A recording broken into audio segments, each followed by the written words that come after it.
Please welcome our commencement speaker, the President of the United States of America, Joseph R. Biden Jr.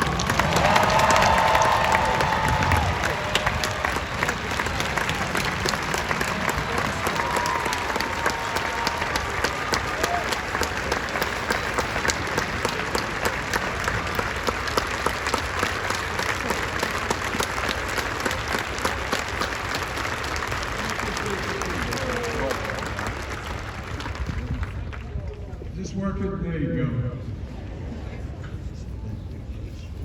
Before you all sit down completely, the reason why you're here is because of all those people up in the stands. Stand up and give your parents and your grandparents those who got you in the clothes.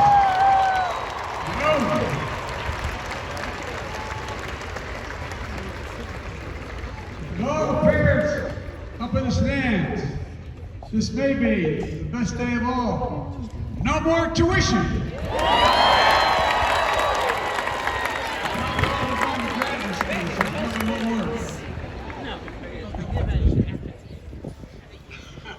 Dr. Sanas, trustees, faculty, staff, my good friend, and he's my really good friend for a long time, Tom Carper, Senator Carper, Lisa Plum Rochester, our congresswoman who can preach. This woman can preach. She's a great congressman. And the class of 2022, congratulations.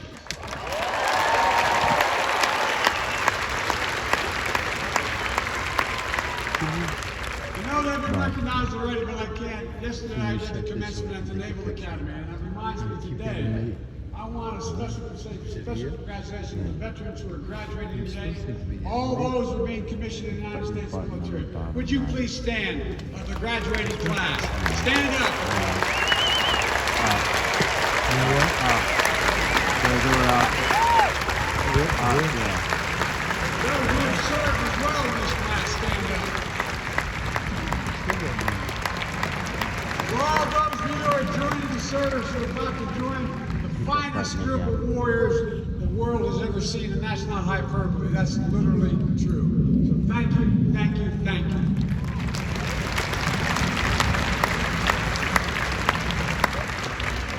Jill, better known as Dr. Biden, that happened to be her husband.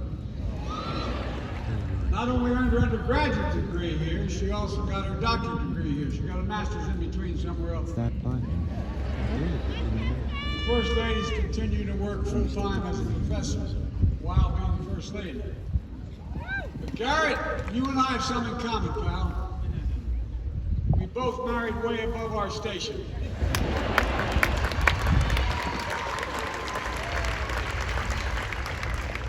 Not only can she speak 5 different languages, whatever language she's speaking, you better damn well listen, man. Tanya, thank you. And I want to say this is a special day for my sister Valerie. She's my best friend in the world. She graduated here with honors. I graduated. Well, that's literally true. It's the same damn class. We used to be 3 years apart. Now Val is 22 years younger than I am. But it feels like coming home because this is home. This is home. I once walked this campus as you did. Took classes in the same classrooms you've taken classes. Walked the graduation ceremony just as you walked today. Some of the best and most important years of my life were spent here. And I had the opportunity to be taught by some great professors. I bet every one of you already can name 1 or 2 professors has changed your life, has had an impact on you in a fundamental way. I was lucky. I graduated with a dual degree in history and political science. You out of both my GPAs in each of those, I was probably 4. But all kidding aside, Dr.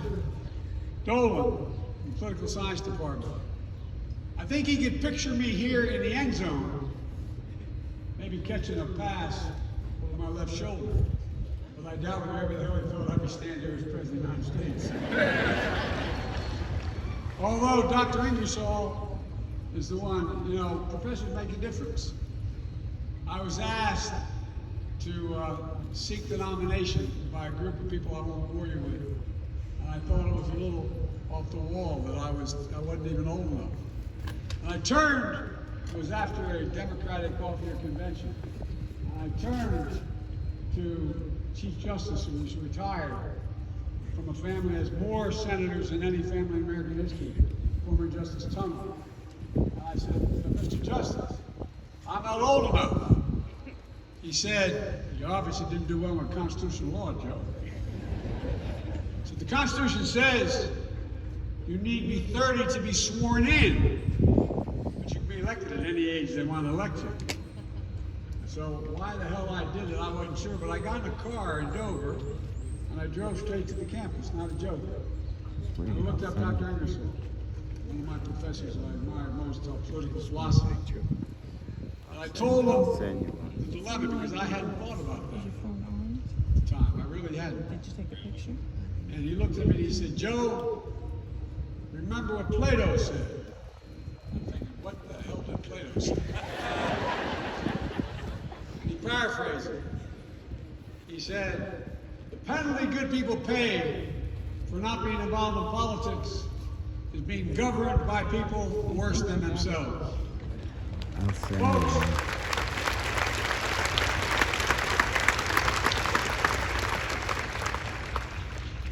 I want to talk to you all about today. Well, I think even my professor would be surprised that there's a Biden School of Public Policy and administration at the University of Delaware. Thank you, Tanya. But no one is more surprised than me. While I graduated before he started teaching, I wanted to acknowledge the respect that I had for Dr. James Newton, trailblazer of Black American studies and the civil rights across our nation.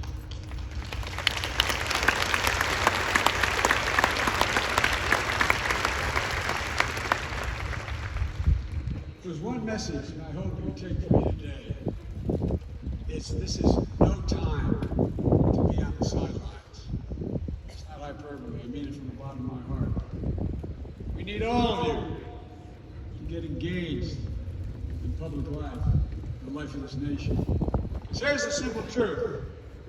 You're graduating and entering a world at a momentous and consequential and defining time.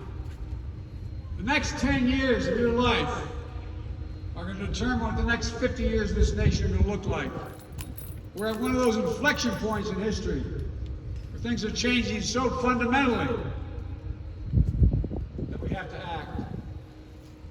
Like the Americans in the 1850s and 60s, we had to decide whether to preserve slavery or become a free nation, truly free. Like Americans in the 30s and 40s, President Roosevelt had said they had a rendezvous with destiny, at home and abroad. Like Americans in the 60s, in my generation, when I sat where you're sitting in 1965, we were bitterly divided over the war in Vietnam. We watched our heroes, two Kennedys and the King, gunned down by assassins.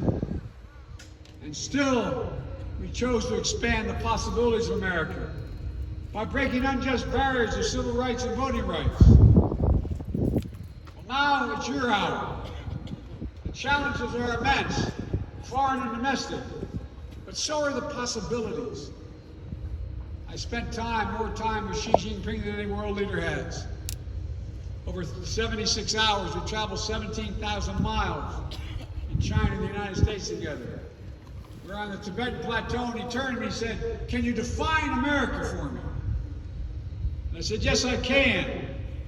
In one word, possibilities. Everything is possible in America, not a joke.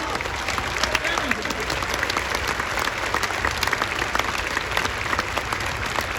I believe that with every fiber of my being, this is a decisive decade for America. At a time when we can choose the future we want. At a time we must decide that darkness will not prevail over light. In the last 5 years, since many of you were in high school, America's faced some of its most difficult tests. A global pandemic. And